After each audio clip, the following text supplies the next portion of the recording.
A long line of research has shown the importance of feedback to performance and learning.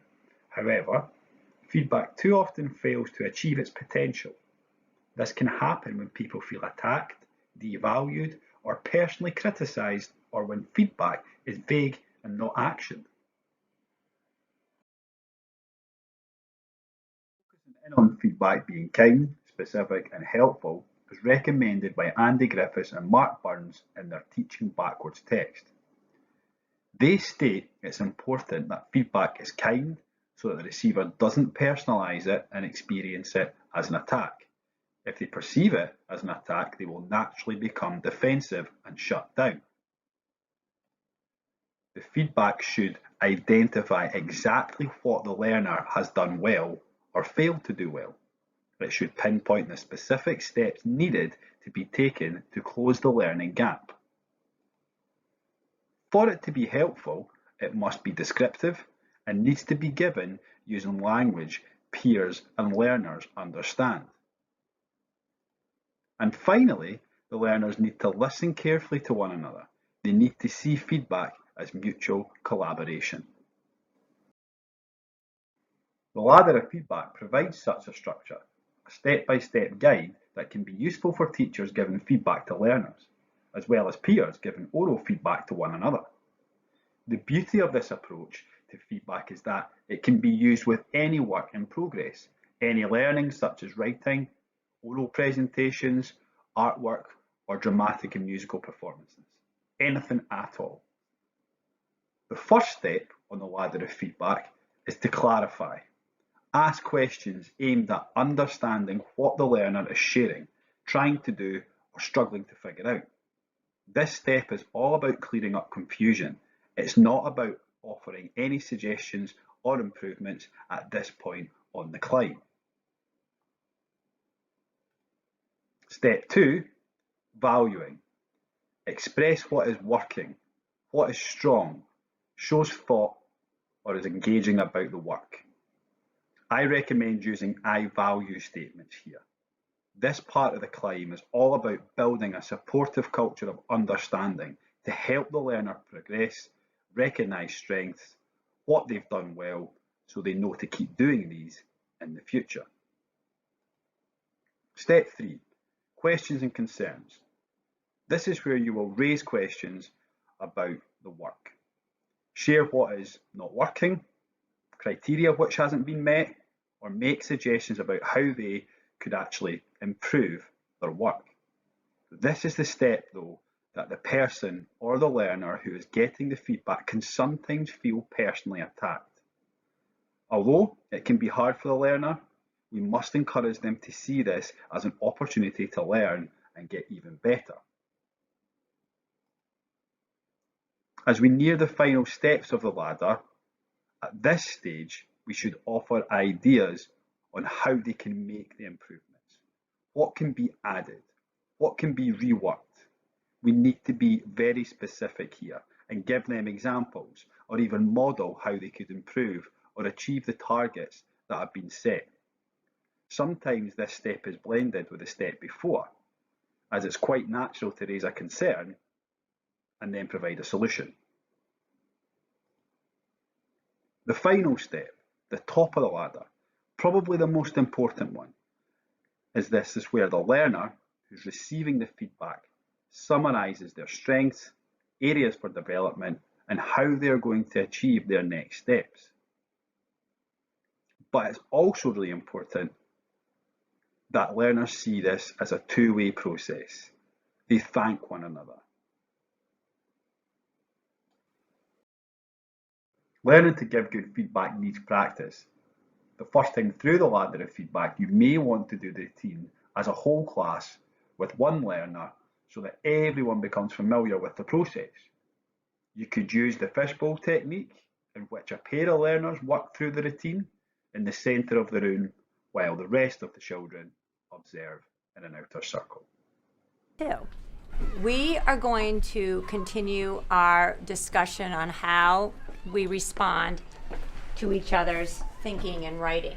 I want you to be practicing on how to look at your peers' work. I'm going to ask, actually, Lane, if we can look at Lane's writing piece together and do like a little fishbowl. Sometimes when we do our writing, sometimes we get a little nervous about sharing our work and having somebody else see it, right? Because it can be scary. I mean, I know when I make my work public, or just when I brought it in to my workshop, and the person was like, "Yeah, you just wrote way too much." It kind of makes you go, "Whoa, I worked so hard, and she doesn't like it," and your feelings can get hurt. We're learning how to put our work out there in a meaningful way, but also how to give comments that are meaningful instead of "good job, way to go." Specifically, how do we respond today with our writing pieces? And in order to do that, I thought what we would do is look back at the writing prompt, and we would use the protocol called the ladder of feedback to look at Lane's piece of writing and then look at some of your peers, and we're going to do some partner shares. If this is the writing prompt, we were supposed to describe how the divorce is affecting Brian.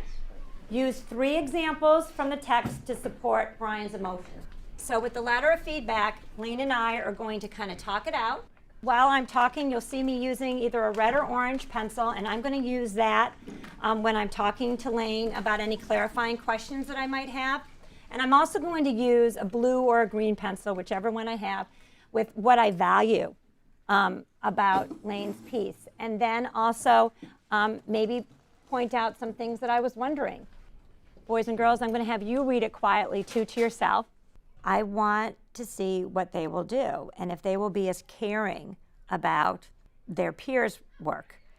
They love receiving it from me, and so I wonder if we start practicing it so that they can give this type of feedback in writing and careful looking closely at the student work. If that's going to allow them to slow down and be more analytical and engaging, and also to develop deeper relationships with their classmates. Okay, boys and girls, once you've read it once, now I want you to go back a second time, and I want you to just make some notes where you might have a clarifying question and where you're going to write that or underline. You can underline in red or orange, and then a green or a blue where you value. Ready for this? Yes. Good. All right. So, Lane, I have a clarifying question for you. Can you clarify why you chose the word misery to show how he's being affected? First of all, I chose misery because it's a GWC, good word choice, instead of saying sad or depressed. And he's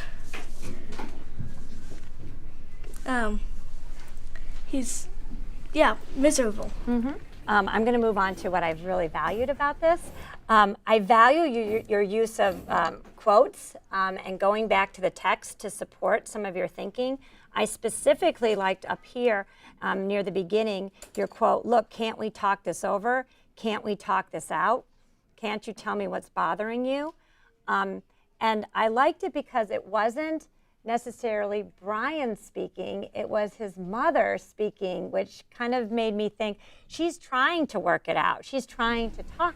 I wonder if you could keep going back to misery to kind of push that a little bit, to keep going back to what the writing prompt was asking you. How is it affecting him?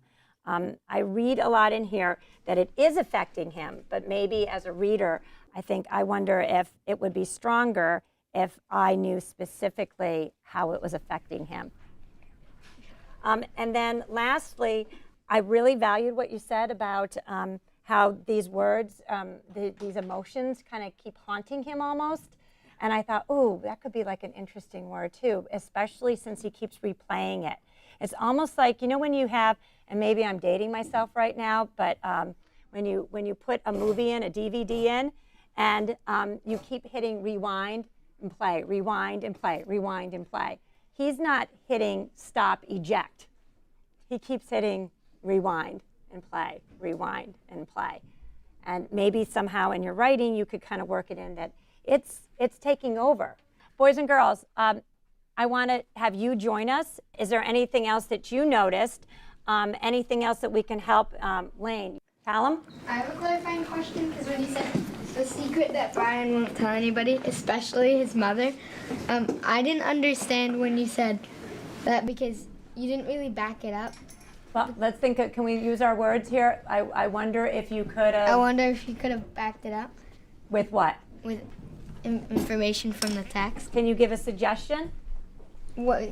Because I didn't understand when it said especially his mother, because I don't remember it saying especially his mother. So maybe just a little bit more plot right there as far as why this is involving the mother right now. Is that what you're wondering about? Okay. All right.